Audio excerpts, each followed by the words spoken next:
Beauty as a superpower, the curse of projection. You think you want people to see you as the most attractive version of yourself. It sounds like a superpower. Instant validation, effortless desirability, social ease. But what if true invisibility is actually more freeing? Because constantly projecting a curated, artificial image is not power. It's a prison.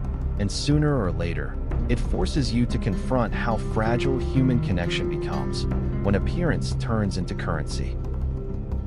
The illusion of the perfect self. Imagine walking into a room and instantly appearing as the most idealized version of yourself.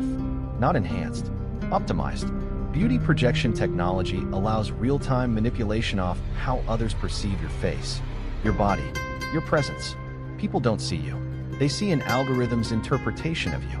At first, it feels like control, protection from judgment, a shield against rejection. But slowly, something fractures. When the version of you that moves through the world no longer matches your physical reality, identity begins to blur. Who are you really? The person you feel yourself to be, or the image people respond to? The ethical cost of manufactured perception. Beauty projection forces a moral question we can't avoid. Is changing how others perceive you a form of empowerment, or a quiet kind of deception? Some say it levels the playing field, that it protects people from bias, prejudice, and unfair standards. Others argue it reinforces the problem, because it teaches us that worth must be visually optimized to be acknowledged at all. And when perception itself is manipulated, consent becomes unclear. Trust, already fragile, starts to feel conditional, not built on truth, but on maintenance of the illusion. The psychological weight of being a projection. Living behind a curated image creates a split. You are admired, desired, rewarded, but not for who you actually are. There is always the fear that the system will fail.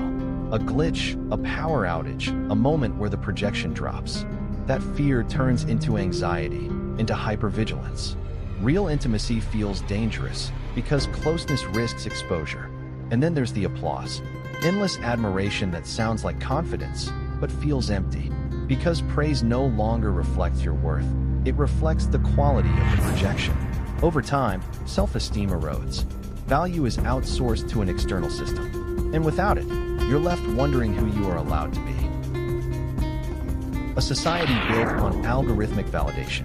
As projection becomes normal, society changes with it. Connection becomes transactional, filtered through metrics of desirability, engagement, and status. Authenticity starts to feel inefficient. Why risk vulnerability when perfection works better? But this convenience has a cost. Access to high-end projection becomes a new form of privilege. A visual class system emerges where authenticity itself is a luxury. We begin to reward performance over presence, simulation over sincerity. Redefining authenticity. True empowerment doesn't come from controlling perception.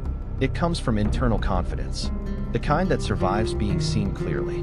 Beauty has always been a shortcut to connection, but it was never meant to be the foundation. Projection technology can simulate attraction, it can imitate intimacy, it can mimic confidence, but it cannot replace vulnerability, shared struggle, or the quiet trust that grows when someone sees you as you are and stays. In a world obsessed with perfect images, choosing to be real may become the most radical act of all.